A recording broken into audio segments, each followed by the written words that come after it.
¿Qué tal, chicas y chicos? Sean todos bienvenidos una vez más a un nuevo video. El día de hoy tenemos la continuación, la parte número 40 de El demonio celestial no puede llevar una vida normal. Continuando con la historia, nos habíamos quedado en la parte en la cual el prota se había reunido en uno de los pasillos del castillo real con el conde Fabius, y en el momento clímax de la conversación el prota le menciona a este último que debería de tener un propósito para así poderse ofrecer para esta misión, pidiéndole inmediatamente al hombre que le diga qué era lo que realmente quería. En vista de esto, Fabio de manera muy respetuosa le mencionó al prota que no podía pedirle que confiara ciegamente en él, una persona que había sido traicionera con muchos otros, pero al menos viéndose en la situación en la cual se encuentra, él debería de tomar esa oportunidad para proponerle algo al prota. El hombre continuó mencionando que él, Fabius, quería vivir en el futuro para servirle única y exclusivamente a Roman Dimitri. Al mismo tiempo le mencionaba al prota que él tenía que considerar el hecho en el cual se postuló como representante de este como una expresión de lealtad, pues para aquellos que estén perdidos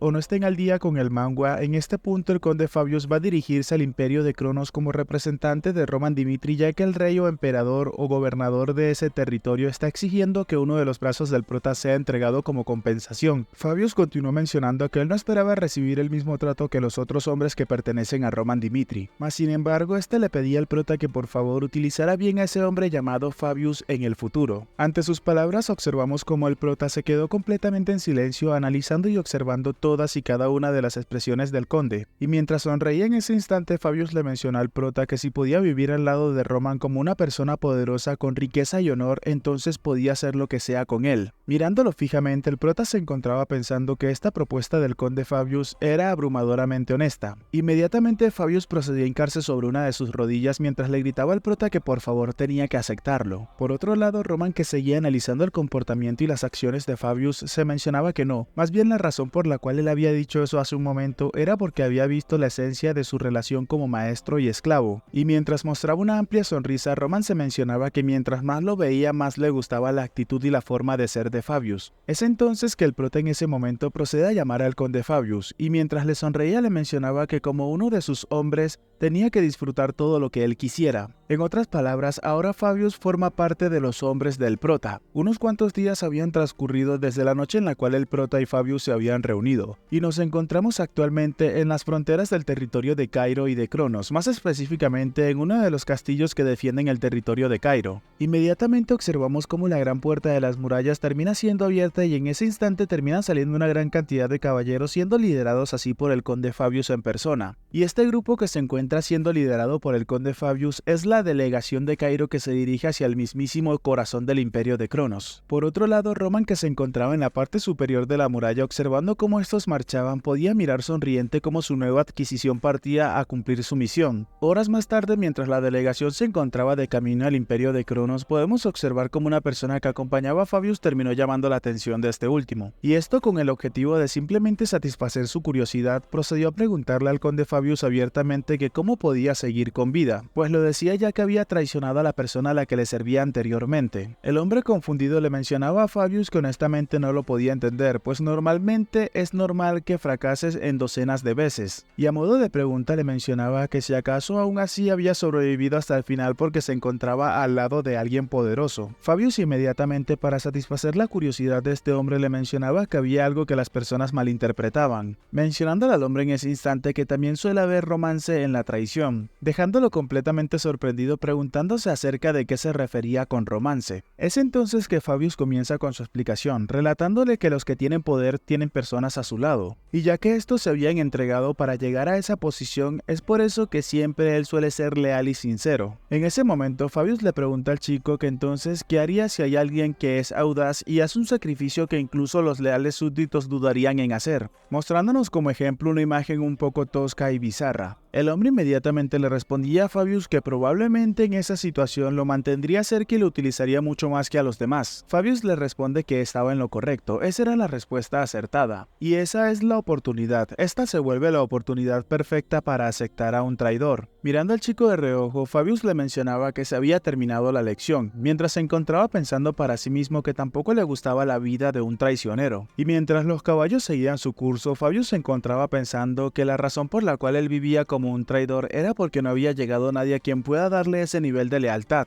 Y mientras Fabius pintaba una pequeña mueca de sonrisa en su rostro, se mencionaba que quizás esa persona indicada podría ser Roman Dimitri. Luego de esto ya por fin nos encontramos justo delante del palacio principal en la capital del imperio de Cronos. Un hermoso, majestuoso e imponente castillo yacía justo delante de las narices de los representantes de Cairo. Fabius al observarlo inmediatamente sintió como todo su cuerpo se estremecía y un pensamiento se hizo claro en su mente, que eso era el imperio. Inmediatamente uno de los guardias presentes de los alrededores al observar a Fabius procedió a mencionarle a este último que por favor tenía que seguirlo. Al entrar al castillo nos damos cuenta que no solamente el exterior de este se ve imponente y es imponente, sino que también el interior con la decoración y los amplios pasillos también suele ser bastante imponente. Mientras caminaban por esos pasillos, Fabius rápidamente se percató de algo. Sobre uno de los hombros de la armadura del hombre que se encontraba escoltándolo pudo ver el número 7 en números romanos, con el grabado de un sol justo debajo de este. Fabius inmediatamente pensó que ese patrón, incluso aunque es de la séptima orden de caballeros, no podía creer que tuviese ese nivel de aura solamente con observarlo. Mientras caminaban, Fabius seguía mencionándose que podía notarlo solamente por mirar su aura. Él era mucho más fuerte que el conde Nicolás. Al final del amplio pasillo por el cual se encontraban caminando, nos topamos con una hermosa puerta con unos bordados y un color azul, y el guardia que se encontraba acompañando a Fabius inmediatamente procede a gritarle a su majestad el emperador mientras comenzaba a abrir lentamente estas puertas que el representante de Cairo había llegado. Fabius, al mirar cómo se abría la puerta lentamente, se sintió conmocionado y se mencionaba que ahora había entrado en un mundo completamente extraordinario, pues justo delante de él se encontraba el emperador sentado en su trono mientras una imponente decoración se encontraba justo por detrás de este. Fabius inmediatamente pensó que en el momento en el que utilice mal sus palabras moriría de forma inmediata. Observando al hombre delante de él sentado en el trono, Fabius se mencionaba que entonces ese es el emperador del imperio de Cronos. El emperador, que para ese momento se encontraba mirando a Fabius de forma despectiva, le preguntaba que si acaso él era Roman Dimitri, y en el momento en el que el conde Fabius escuchó las palabras del emperador sintió un retumbar por todo su cuerpo, dejándolo así con la piel helada y sintiendo escalofríos, mencionándose que se sentía sofocado solamente por su presión. El conde inmediatamente procede a responderle al emperador que no, él es el conde Fabius de K, pero inmediatamente es interrumpido por una mano que se posa sobre su rostro, dejándolo un poco sorprendido. Y para antes de que Fabius pudiese notar qué era lo que realmente estaba pasando, ya se encontraba sometido en el suelo por el mismo escolta que lo había acompañado desde la entrada del castillo. El emperador en ese momento, observando a Fabius, le mencionaba que su representante debió de haberlo dejado claro desde un principio. Roman Dimitri debería de venir y ofrecer personalmente uno de sus brazos. Fabius, que seguía siendo sometido por el guardia, intentaba buscar la forma para explicar la situación más detalladamente. El emperador rápidamente vuelve a retomar la palabra mencionándole que él entendía lo que quería transmitir Cairo, pero el hombre no se encontraba allí para juegos ni mucho menos sus tonterías, exigiéndole a sus hombres que inmediatamente le cortaran el hombro al representante y declararan una guerra total en contra de Cairo. Fabius, al escuchar estas palabras, no pudo dejar de sentirse conmocionado e inmediatamente, sacando fuerzas de donde más pudiera, procede a mencionarle a su majestad el emperador de Cronos que Cairo no estaba buscando una guerra total con ellos.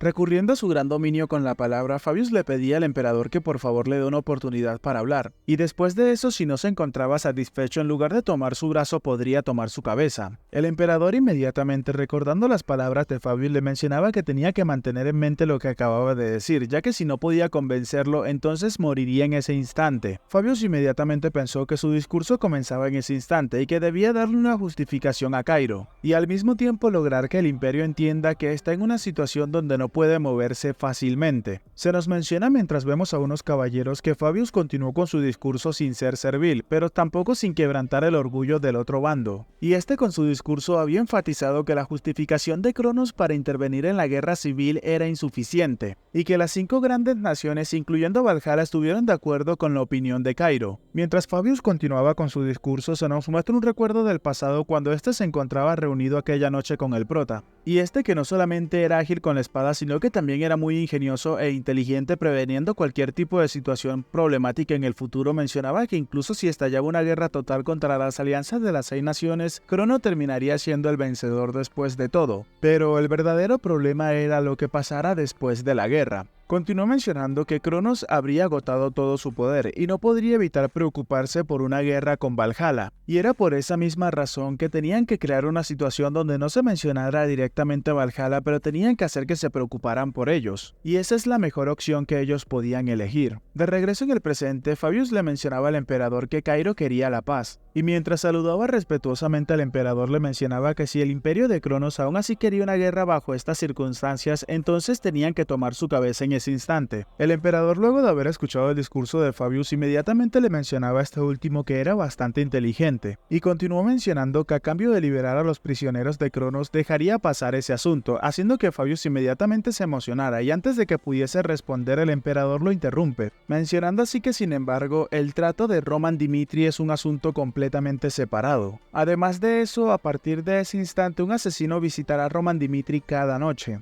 dejando a Fabius completamente sorprendido, que le preguntaba el porqué de esto, a lo que el emperador inmediatamente furioso le mencionaba que él había matado a sus hombres, y mientras Fabius lo veía conmocionado y al mismo tiempo aterrorizado, el emperador continuó mencionando que él como emperador de Cronos quería que Roman Dimitri pagase la misma deuda con sangre. Fabius inmediatamente comprendió la situación, mencionándose que entonces lo que realmente estaba pasando era que el emperador de Cronos no quería una guerra total con Cairo desde el principio, sino que su plan desde un inicio era demostrar el prestigio del imperio, acorralando a Cairo en un instante, y al mismo tiempo asesinando ante sus pies a Roman Dimitri. Y quizás todo esto lo quería hacer con el objetivo de luego poder rescatar hacia los prisioneros más fácilmente. Sonriéndole a Fabius, el emperador le mencionaba que entonces, a partir de ese momento, trucos como los que se habían presentado ese día ya no iban a funcionar más. Fabius, aterrado, se mencionaba que él quería demostrar su habilidad, pero inmediatamente este hombre procede a inclinar su cabeza ante el emperador mientras le mencionaba que lo sentía mucho. Inmediatamente en ese momento una persona le mencionaba a Fabius que lo había hecho bastante bien. Resultó ser que nos encontramos en otra noche y al parecer todo este tema de haber ido a Cronos y todo eso había sucedido ya. Mientras Roman miraba por la ventana, Fabius le preguntaba que si acaso había escuchado bien, preguntándole que si acaso de casualidad él esperaba que todo eso pasara. Volteando a mirarlo, Roman le mencionaba que el imperio de Cronos nunca doblegaría su voluntad, porque su objetivo desde el principio era él.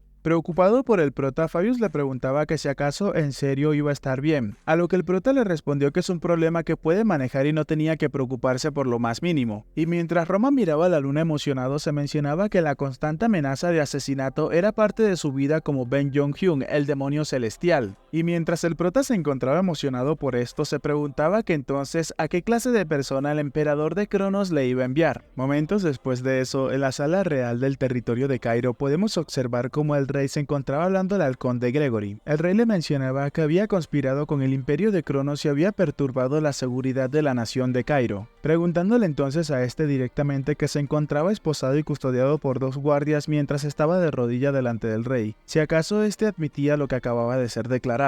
Y mientras respondía que admitía todo lo declarado como cierto, podemos observar cómo el conde Gregory se veía bastante sucio y golpeado. Y aún estando en esta situación donde estaba literalmente al borde de la muerte o de ser ejecutado, el conde Gregory preguntaba que si acaso él se encontraba equivocado. El rey inmediatamente le preguntó qué era lo que acababa de decir, a lo que Gregory, un tanto altanero, procedía a gritar que si acaso había alguien que no supiera que él seguía el imperio de Cronos. Y bueno, aunque ya lo sabemos, acá se nos muestra nuevamente. Él pertenece o es el líder de la facción del imperio Cronos en el territorio de Cairo, y el primero en ser capturado por Roman Dimitri, el conde Gregory. El rey de Cairo inmediatamente furioso le mencionaba que acaso era un sinvergüenza, pues el hecho de que admitiera lo anteriormente mencionado lo convertía en un traidor de la nación. Gregory, que al parecer no tenía miedo ante las sanciones o lo que pudiese pasar, pues se sentía respaldado, le mencionaba a su majestad que éste se encontraba profundamente equivocado, comenzando a balbucear en ese instante que si lo ejecutaban en ese sitio, si acaso ellos pensaban que el imperio de Cronos se iba a quedar en silencio, y amenazando de una manera bastante vulgar al rey, Gregory le mencionaba que su majestad el emperador de Cronos buscaría una sanguinaria venganza, preguntándole al rey que si acaso lo había olvidado ya. Inmediatamente Gregory, que parecía tener el mando en esta conversación, le dio la orden al rey de que lo enviara inmediatamente al imperio de Cronos en su lugar, para así poderse evitar todos un conflicto más grande, y le preguntaba al rey que si acaso no sería mucho más seguro de esa manera.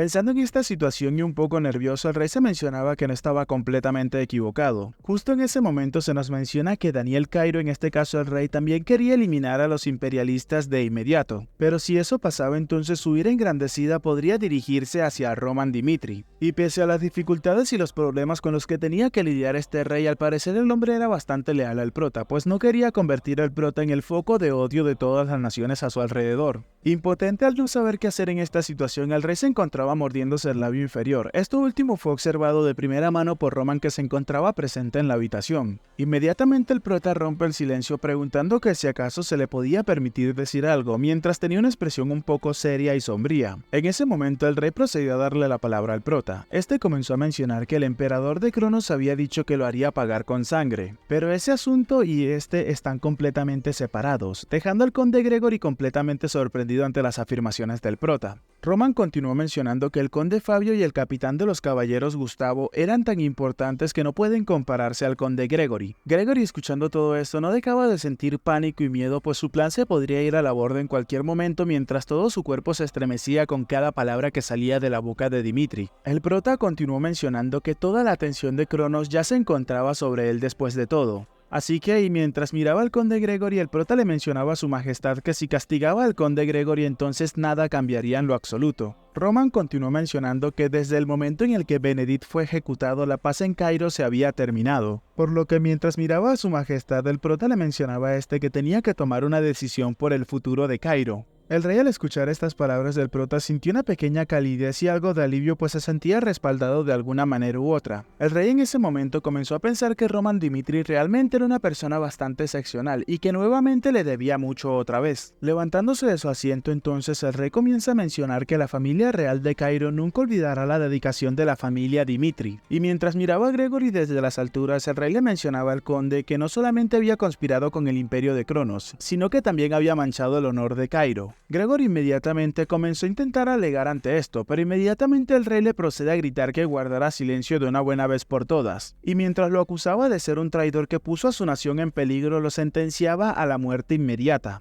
Momentos más tarde nos encontramos en la plaza central de la capital de Cairo, y mientras vemos dos orcas que se encontraban preparadas para las personas que ya se encontraban sentenciadas a muerte, alguien procedió a mencionar que había sido realmente un completo e inútil estúpido. Y estas palabras fueron dichas por el conde Denver, que podemos notar que también se encontraba realmente preocupado, pues pronto le quitarían su suscripción. Denver entonces comienza a mencionar en voz alta que en lugar de un objetivo de conciliación debió haber tratado como una amenaza para el imperio a Roman Dimitri. Y estando ya a punto de conocer a la reina Isabel II, el conde Denver inmediatamente procedió a llamar al prota, mencionándole en ese último instante que podía jurarle lealtad al imperio de Valhalla ahora mismo, recordándole al prota que él no era nada comparado al mundo llamado imperio. Y mientras le mencionaba el prota su pelea con el capitán de los caballeros del imperio de Cronos, Gustavo, le mencionaba que en el ranking continental este solamente ocupaba el puesto número 78. Y mientras cientos de personas se encontraban alrededor de la plaza a punto de ver las ejecuciones que se llevarían a cabo, el conde Denver continuaba mencionándole al prota que habían incontables personas poderosas en el imperio de Valhalla que ni siquiera se atrevería a pensar si quieren superar. Y a todo pulmón le preguntó en ese instante si acaso creía que podría lidiar con esos monstruos. Afirmó inmediatamente el conde que incluso si se terminara el asunto con Cronos, el imperio de Valhalla no había terminado aún. Furioso, Denver le mencionaba al prota que tenía que pensarlo con mucho cuidado, pues si cortaban su cabeza entonces la relación con Valhalla se habría terminado completamente. Roman ante esto, mientras le sonreía, le mencionaba que lo estaba esperando ansioso. Denver entonces no pudo sentir más que asco y repelús ante el prota por la forma de ser y de actuar de este, como si nada le importara y si nada le pudiese preocupar. Vemos que mientras le ponían las sogas en los cuellos a los dos condes, Denver le mencionaba al prota que era un imbécil y que estaba volviendo dos grandes montañas del continente como sus enemigos. Pero estas fueron las últimas palabras del conde Denver, pues vemos momentos después cómo la plataforma en la cual se encontraba parado fue completamente retirada, haciendo que estos inmediatamente perdiesen la vida. Y ambos traidores de Cairo ahora parecían las decoraciones de la primera película de Piratas del Caribe. Y es así de esta manera que las tres facciones de Cairo entraron al camino de la caída.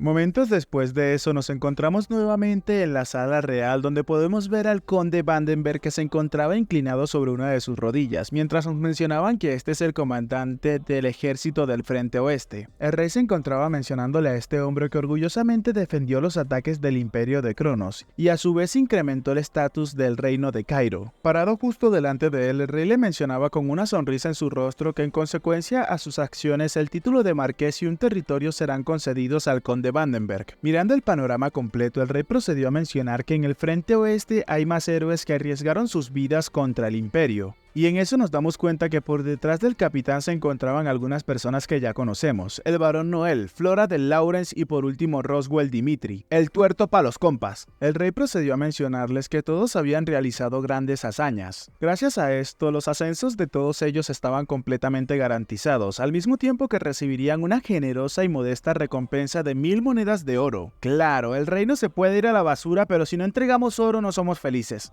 El rey entonces procede a mencionar que en esta guerra, si no fuese por la ayuda de Roman Dimitri y la familia Dimitri y lo poderosos que son, nunca habrían ganado esta guerra. Y cuando se refieren a la familia Dimitri, se refieren específicamente al prota, ya que su hermano quedó tuerto por pendejo, el otro está en la academia, su mamá se la pasa comiendo con señoras y su papá se la pasa con los señores en la mina. El rey, mientras se sentaba en su trono, procedió a gritar delante de todos los presentes en esta ceremonia que la batalla la habían ganado gracias a Roman Dimitri, por lo cual se merecía una justa recompensa. Y la mayoría de nobles presentes en el evento inmediatamente comenzaron a alzar sus voces. Preocupándose por sus propios intereses, algunos mencionaban que no podían permitir que la facción de Roman Dimitri, que ya tenía suficiente poder, mucho más que las 3 antiguas facciones, continuase creciendo. Otro de los nobles presentes en la reunión, apelando hacia el miedo del rey, mencionaba que él estaba preocupado de que Dimitri llegase a superar el poder que poseía la familia real de Cairo. Otro de los nobles mencionó que él pensaba que el prota merecía un trato crucial, pero al mismo tiempo creía que deberían de parar en una línea apropiada para no perjudicar a la nación completa. Pero justo en ese momento, una de las personas más importantes del reino, pero al mismo tiempo con poco protagonismo hasta ahora, procede a gritarle a todos los nobles presentes que no tenían que decir mamadas Mary Jane. Inmediatamente les preguntó a todos los presentes que si acaso habían olvidado que la nación había sido afectada por los traidores que ahora mismo se encontraban intentando proteger. Pero en este caso, aunque los 3 ya están muertos, lo que intentan proteger es el honor y la reputación que quedó después de ello, la reputación perecedera de estos nobles. La mano derecha del rey entonces le gritaba a todos los nobles presentes que si acaso estaban buscando su propio beneficio como políticos, entonces el pasado estaba destinado a repetirse nuevamente. Justo en ese instante, con una mirada aguda y perspicaz, el rey procede a mencionar que opinaba lo mismo que este hombre, y mencionando mientras pensaba en el prota que Roman Dimitri no es una persona a la cual Cairo pueda controlar completamente. Y aunque parezca un chiste, esta guerra ha dejado en claro y ha revelado que el prota tiene más poder que el mismísimo reino de Cairo. Así que es justo tratar a Dimitri como una nación aliada en lugar de un ducado. El rey continuó mencionando que quería utilizar esa oportunidad para ganar con el esfuerzo al máximo y le mostraría al mundo entero el renacimiento de Cairo. Por lo tanto, el día que Dimitri oficialmente declare la fundación de su nación, él, Daniel Cairo, mientras sonreía, estaría feliz de bendecir a Dimitri. El rey continuó mencionando que en el nombre del rey de Cairo, el título de ducado sería otorgado a la familia Dimitri. Esto mientras observamos las sonrisas de Chris y Kevin, que tenían muchísimo rato que no aparecían. El rey continuó mencionando que declaraba que la región del noreste, incluyendo el territorio de Dimitri, serían reconocidos como tierra del ducado. Y ese día, una tierra que una vez fue simplemente considerado una frontera más, Dimitri había dado sus primeros pasos como ducado. Por otro lado, en el exterior del castillo, las personas que se habían enterado de esto mencionaba que realmente eran increíbles, pues Cairo por fin había podido solucionar el largo problema entre peleas de facciones e incluso logró derrotar a Cronos. Las personas en las calles se encontraban murmurando cosas y rumores como por ejemplo que ahora mismo los imperios están en contra de Roman Dimitri. Otros mencionaban que el rey era realmente astuto, pues había podido leer la situación claramente y había beneficiado al lado que sería ganador después de todo. Pero la pregunta más importante para todo el mundo era la siguiente: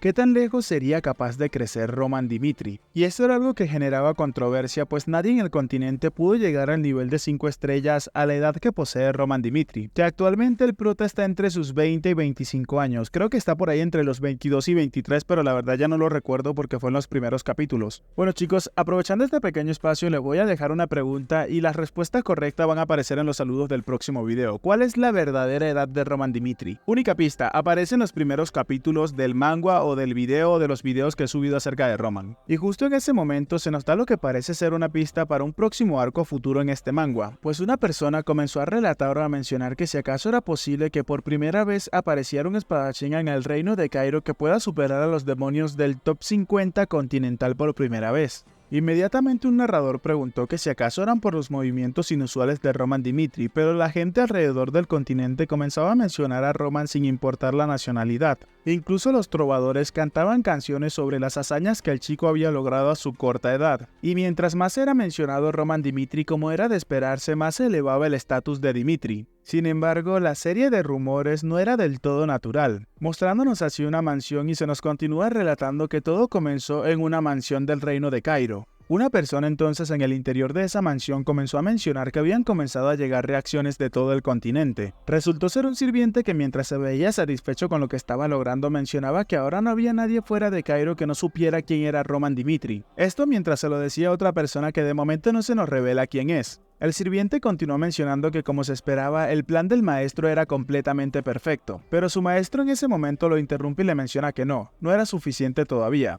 pues solamente le tomó 2 años a una familia varonal ser llamada el Ducado de Dimitri, por lo que su objetivo estaría logrado una vez que se extiendan los rumores desde un extremo del continente hacia el otro. Y esa persona continuó mencionando que todos en el continente deben de admirar a Dimitri, al parecer este es el más grande fan que tiene el prota por el momento. Continuó mencionando que para que este se vuelva un héroe del continente, entonces deberían de difundir aún más sus logros. Pues para esta persona, Roman Dimitri, el hecho de haberlo conocido fue una oportunidad que el mismo cielo le dio y que nunca volvería a pasar nuevamente en su vida. Y resulta ser que este personaje es uno de los icónicos que apareció en la primera guerra que lidió el prota, Henry Albert, o conocido comúnmente como el gordito friki, más recientemente conocido como Ibai Llanos, que pasó de ser un streamer e influencer a intentar esparcir rumores de una persona bastante famosa por todo un continente. Bueno chicos, hasta acá el capítulo de hoy, espero que les haya gustado. Si es así, por favor regálenme un like y un comentario, que eso me ayudaría muchísimo con el algoritmo.